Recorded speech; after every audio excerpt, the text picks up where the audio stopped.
maybe it's high time this happened. You've been here for so long. It's not been the best thing that could happen to you.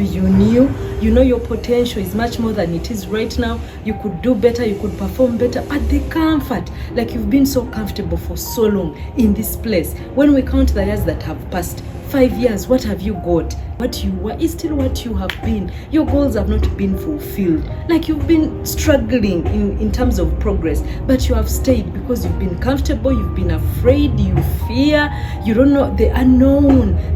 What if this happens? What if this happens? So I feel you've been wondering, if I leave, this will happen. How will I survive? These people are going to say this and that. If I start, how am I going to go by without this person? Maybe this is the best thing that could happen to you because it is time, but you are not moving. I want you to look at the other side, the positive side of your struggle. Who has left you? Look at the positive side. Maybe something like this needed to happen for you to arise and take your place. Let me tell you, the biggest tragedy that can happen to you is you being successful at doing so many things when those things don't matter. Like what matters, you have been there doing mediocre or doing nothing, and then what does not matter, tick, and that takes you to what you would call your purpose. All of us are here for a reason. We are in places for a reason. We have the people we have around us for purpose. And then if you're not fulfilling that purpose, then you have failed. You'll never get satisfaction, I am telling you, because the highest degree of success is fulfilling purpose. So I want to speak to you as you cry and those tears are flowing. Let them cry, because it can be painful, it can be scary, and you see, grief is inevitable, but misery is optional. Not all of us are going to be there. What I'm trying to say is, grief will happen to everyone. No one makes an appointment with grief. Things happen, but for you to dwell in that grief is an option. Members, people, my dear, my friend, misery is optional. You can be going through grief without misery. And I know there are different levels and depths of grief, but now some depths of grief do not deserve this kind of tears. And for you to be there, you're in a somber mood, you're not speaking to people, you're not picking your calls, you've not left the house forever. Like time is going, time is moving on, the world is moving on without you. So it is high time you arose and you said, you know what, this is it. I have played enough, I have delayed enough, I have stayed back enough. It's time for me to arise. It is time for me to go forth. Fear not, the Lord is with you. You need to believe what the people who love you have spoken over you. You need to believe what God has spoken over you. You take time to read the word of God. You're always in church, singing songs, but you don't even believe any of those things. You don't believe what God has promised you, that it will come to pass. Let me tell you, whatever it is God has said upon your life, whether it is a prophecy, whether it is his spoken word or the word you have read, it will come to pass in due time. And when that time comes, it will pass quickly. I want to invite you to rise up. Gather yourself together. You've been beaten left, right, center, every corner. Everything is bombarding you. Like bad things are happening all the time. But let me tell you, even in the midst of these bad things, maybe it is the time for you to arise and check yourself and ask yourself, okay, this has happened. Accept, don't deny. It has happened. I'm destroyed. I've been left behind. Someone has been chosen over me. It is okay.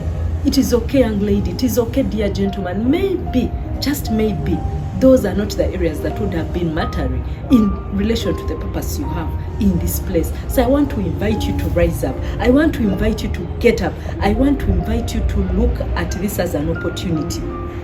Look at it as an opportunity. There is two sides of everything. What can I do? So what next? Where do I turn? Obviously, a lot of that is going to deal with talking to your Creator. But let me tell you, finding your purpose is one of the best things you can ever do for yourself. Because when you find your purpose, then you can be in the right place in line and you can focus on that route and you don't go off. Now, there are people here who are saying, but now me, I don't know my purpose. How do I know my purpose? Let me tell you, purpose will find you. Do the seeking, ask God, but in the meantime, do something. Find something that is beyond you, something that involves others, something that benefits others beyond you. Because if you're there, you're involved in something that is benefiting just you and your family and your friends, my dear, that is selfishness. And it's okay. but don't call that your purpose, or don't come to us saying, oh, for me, I'm not achieving what my purpose is, because you're doing things. A purpose benefits beyond you. It benefits beyond your family. If you're building a legacy that is just benefiting the people who are next to you, my dear, there's nothing much that is going to be said about it. Find something to do which benefits beyond just you and your family. And what would that look like or entail? Ask yourself, in my generation, what are the problems of your country? What are the problems of the people around you? What are the problems of the young people, the older people, of the adults? What are the problems of the businessmen? What are the problems of different groups of people around us? Ask yourself, and which of those problems can you solve? There is nothing new, ladies and gentlemen. There's nothing you're going to create there's nothing that is essentially new that you're going to create, because everything has been done and everything has been said. What you can do different is take a spin, your spin on these things, doing the same things that have been done by everyone, but in your own way. So think. You may need to take time, guided by the Spirit of God, and you ask yourself, what can I do? And let me shock you, ladies and gentlemen. We all have been skilled, we all have been talented, given different abilities to do the things we've been called to do. So don't be shocked and you say, but for me, I can't define which one my purpose is. I feel like I'm all over the place. I can do hair, I can do makeup, but then I'm good at construction, and I'm interested in farming, and then I feel I can also do these carpentry things. It is okay.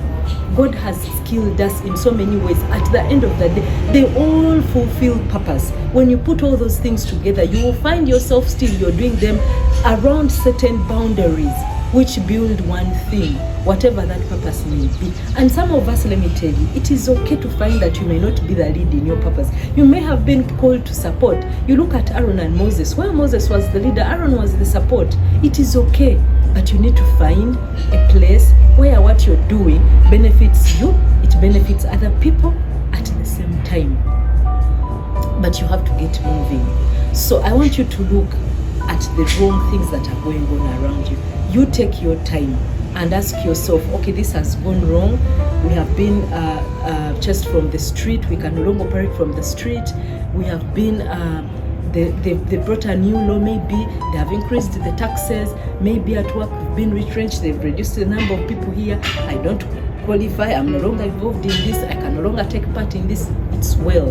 Now ask yourself, now that that chapter is closed, what can I write in my new book?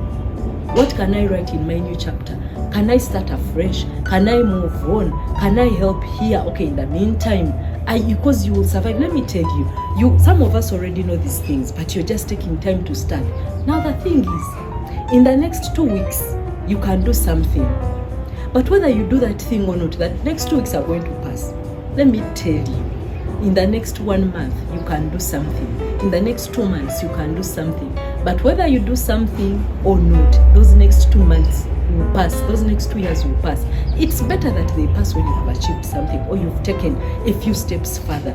You know, like they say, a journey of 1,000 miles still starts with one step. Don't be so concerned with the long journey. Don't be so concerned with how it will end. Start with the steps. Take a step one day at a time. Measure how well you're doing per day. Don't look so far because you might be discouraged. And maybe when you reach a certain distance, look behind and appreciate what you have done. Look behind and say, oh, I started from here, now I've arrived here. I have progressed, I have moved forward. That is what matters. Let me tell you, people say climbing the mountain could be hard. Bungee jumping is so hard. Speaking to people is so hard. Let me tell you, there is nothing as hard as starting. Knowing you have to climb that mountain, but you don't start. Knowing you have to go bungee jumping, but to go off, that first step is one of the hardest things you will do. Because once you have started the process, it is easier to push. It is also hard, but it is easier to push through what has begun than struggling to begin something new. So I want to ignite you today. I want to push you into a rising and taking forth what belongs to you. To ignite you and push you into changing your world. To push you into doing something better, making more money, impacting people the more. Yes, you can. Not because you are trying to, I'm not motivating you, not because you're trying to put yourself in a place where you don't belong. You people, Bezalel of Exodus, as they were going to build the ark, was given ability by God in different tasks. He could work with wood, he could work with iron, he could work with gold, he could work with silver, he could work with bronze, they could work with linen. This his entire team. How can just a few group of people be able, how can a group of few people be able to do so many things? It is the same thing with you. That anointing is available to you. It is okay. You can do it. It is okay to have this, that, to know this, that. It will all help you to build what you have done, you have come to build. Don't be bothered by the work or by the job. Be bothered by purpose. We don't do work, we don't do jobs. Because when you focus on jobs, you're going to leave out aspects of your purpose. We do purpose. Whatever helps you to build this purpose, to put this purpose together, work on that. Whether there are 5 things, you own a hospital, but you own a school, I tell you have a business, because at the end of the day, maybe your purpose is to do with young people. You need the money or the supplies of what you're doing in your business, and they need to study, they need medication. You get what I'm saying? So rise up today, get going. In this movement, you're not by yourself. We are all moving, we are all struggling, we are all pushing, we are all refueling, we are all igniting. Don't be left behind.